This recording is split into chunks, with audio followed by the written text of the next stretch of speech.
Ladies and gentlemen, Violent Games here. So 2017 is coming to a close. And my gosh, guys, the games have been fantastic. And I wanted to do you guys the service of pointing out my top 5 favorite games of 2017. This list isn't going to be very different from anyone else who's done a listed video like this, you know, top 5 games of name X year. But there is going to be one little segment that I'm going to add in there just for like a nugget of nuance, if you will.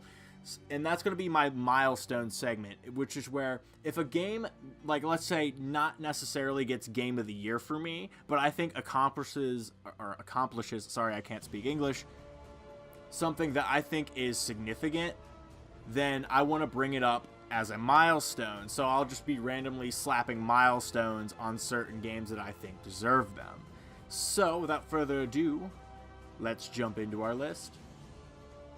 So taking our number 5 spot is Nier Automata. Now this game actually accomplishes a milestone in that it is the best underrated game of 2017. It like really tears me up inside that no one knows what this game is. It's a fantastic game. It has one of the most satisfying gameplay loops of any hack and slash game I've ever played. Now it's not better than Bayonetta, but it's still like up to par. I love the fact that it's just so chock full of Japanese-centric things. I just feel like I really get my inner weeaboo out when I play this game. And trust me, you will feel your inner weeaboo unleash as you play Nier Automata. The action is just, it's so good. The action sequences in the main campaign of this game are like nothing else I've ever experienced before. The only gripe I have about Nier Automata, really, when it comes down to it, is one, the overly complex plot is a little, you know, it's not really for a Western audience, so I feel like it's a little exclusionary in that sense. And the other gripe I have is that the port for the regular PlayStation 4 looks terrible. The graphics on the PlayStation 4 version of the game, not the Pro, but the PlayStation 4 version of the game, look like they're an early PS3 game.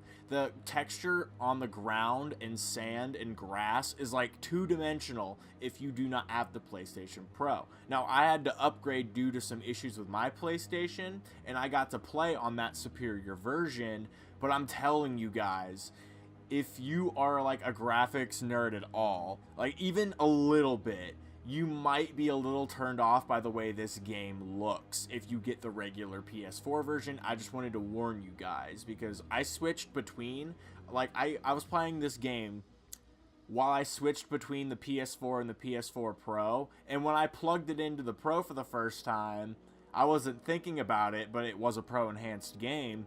The visuals are like way better. It's the difference between the game looking somewhat modern and like a PlayStation 3 early game. So yeah, that's all I really have to say about Nier Automata. I think it's a fantastic game, especially if you're a weeb. So taking our number 4 slot, we have Prey, a sci-fi horror epic by Arcane Studios. I freaking loved Prey, guys. And the reason I love Prey, honestly, is 100% member berry based, 100% nostalgia. Like, Prey honestly just feels like, to me, Half-Life, Bioshock, and Dishonored threw into, like, this gay orgy blender and just, you know, regurgitated into this awesome smoothie and then ingested through a straw. It's wonderful is what I'm trying to say. I don't know, I didn't know where that was going either. But what I'm trying to say is, Prey is an amalgamation of a lot of things I like, and that's why it's a good game, and that's why you should get it. The powers are awesome. The combat is awesome. The way you level up your character and interact with the world is very unique. So if you level your character one way, you interact with the world in a completely different way than you would if you went down another tree. And the way you access certain areas is going to change. It's just, I love that. I love that thinking outside the box rewards you so much in Prey. I love the exploration, the lore. Everything about this game is like, mwah, just really, really top notch. There's only a few gripes and bugs here and there. Most of it's kind of ironed out now. And after playing both the PS4 and the Pro version, what I'll say about that, just for some insight, is that the Pro version loads slightly faster, and the upscaling isn't that great, but the lighting is actually a bit better. So that's what I have to say about the port on that. So yes, Prey, my number 4 slot. I love this game to death. I'm actually replaying it this very month, just so you're aware of how much I like this game. It actually has some replay value in there. Just don't go down the stealth tree, guys. Don't do it. It's not worth it. Taking our number 3 spot, we have Horizon Zero Dawn. And what do I really need to say about Horizon Zero Dawn other than look at it? Just look at the glory that is Horizon Zero Dawn. This game is gorgeous. This game is drop dead gorgeous. It is actually, guys, I have to do this. I'm putting a milestone on this one. This is the greatest looking game I've ever seen in my life. No game has really blown me away visually as much as Horizon Zero Dawn. I think it has something to do with the colors and the art style, of course. It's probably not the most realistic looking game, in all honesty. But the game's graphics are just insane and actually add to the experience, whereas I'm actually kind of the opinion graphics aren't everything. You know what I'm saying? But the gameplay is solid. The story is actually really good and kind of grips you a little bit. And the voice acting can be shoddy at times, let's be honest. But overall, the package of Horizon Zero Dawn is just fantastic. Wonderful value, wonderful game, and it sets a milestone for probably one of the best looking games I've ever seen, both on the regular PS4 and the PS4 Pro. And just to top it all off, to put this game in high praise, this game performs very well. Like, the frame rate never really impacts the combat almost at all due to really good frame pacing, and there are almost no dips or bugs or errors or anything offbeat, and they've even added features since the game has come out, so I might even revisit it at some point, plus they added a DLC. So Horizon Zero Dawn, guys, you gotta get it. It's this game. It's like probably one of the big it games of this year, and I feel like you're missing out if you do not get this game. Alright, are you ready for the number 2 pick? Oh yeah, I'm fucking ready for the... Shut up, Timmy. We're not doing this right now. Now, guys, it was a hard one. It was a hard one. God damn it, that's what she said.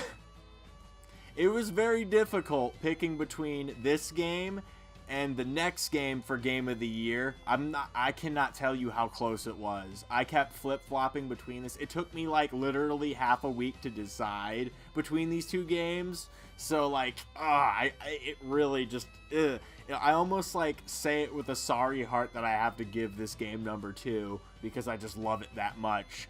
But our number 2 pick is going to be Night in the Woods. Night in the Woods, to be honest, is only a good game by the merit of its writing. Its writing is really entertaining. It feels ultra realistic to the point where it immerses you in this game heavily, and you like cannot put the controller down. You feel like it's real. The conversations you're having, it's fun, it's entertaining, and it feels like conversations you would have with a best friend. It's so very strange. And not only that, but I feel like this game was marketed to a very niche audience who grew up in the kind of town that the main character did. I happen to be one of these people, you know, growing up in a town just like Possum Springs. It's like, it's crazy to like draw parallels between your life and the protagonist, and like certain traits that your friends have with the traits that the friends that you have in the game have. It's just, you guys, the writing is that phenomenal, and that is the milestone that carries this game to victory and almost made it Game of the Year. But I have to be honest and sincere. The reason I didn't give it Game of the Year is because Night in the Woods is barely a game at all. It's mostly an interactive narrative experience. We all know what this type of game is, but this game is a little more interactive narrative experience, even more so than like a David Cage game, for example, like Heavy Rain. You're doing even less. You do a few mini games here and there, and there's even a more interactive game within the game, which is an app that you get from Angus, which is like a little game on May's laptop, which is actually like a dungeon crawler, which is neat that they put that in the game. Anyways, I'm starting to ramble. Point is, Night in the Woods, Very underrated game. Phenomenal job with the writing. I love that team. I want to see them do more. I might start following them literally just to see what their next project is, just so I, guarantee I don't miss it, because it's an indie game and who knows if it's going to get marketed or not next time. Night in the Woods is phenomenal, guys, but it's not that much of a game, so I couldn't give it Game of the Year. And now for my #1 pick for Game of the Year. Ladies and gentlemen, it was a tough one to pick, but this year I had to go with Resident Evil 7. And why? Simply because from top to bottom, that game was by far just quality, just premium quality. The story was fantastic, kept you on the edge of your seat. The horror aspect of the game, which yes, it is a survival horror game. If you're afraid of that, then this is not your Game of the Year, of course.